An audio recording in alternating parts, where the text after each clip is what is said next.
I'm Virginia Gillmore. I was in the waves during World War II. The war started while I was in college in Lewiston State Normal.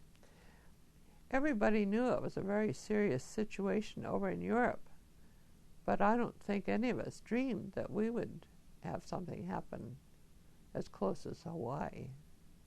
So my girlfriend, Phyllis was her name, and she was an attractive little blonde. And she wasn't used to not having dates. We were chatting one day, and she said, well, let's go where the boys are. And I said, well, where's that? And she said, in the Navy. And we signed up that summer after our school year was over. See, that was 2 years after the war had begun. Mm-hmm. But the waves wouldn't take us till we were 20, and we were only 19. So we had to wait for our birthdays to come along.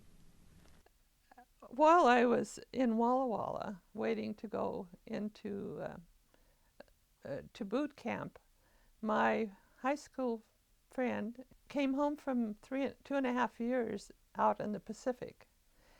He was in the Marines. I looked at him and really, I changed my mind about going into the waves myself. I was going to marry him. So anyhow, I went over to Seattle, to Bremerton. We were married. And we went to the recruiting office and said, oh, I can't be in the Navy now, I'm a married woman.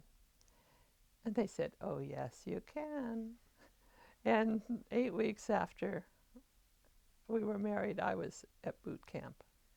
My girlfriend, Phyllis, she called me up and said, oh, I forgot to tell you, I decided not to go in the waves. I'm going to get married.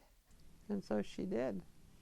And I went in by myself under protest a little bit, not much, because my wave uniform was the best piece of clothing I think I ever had because it felt so comfortable.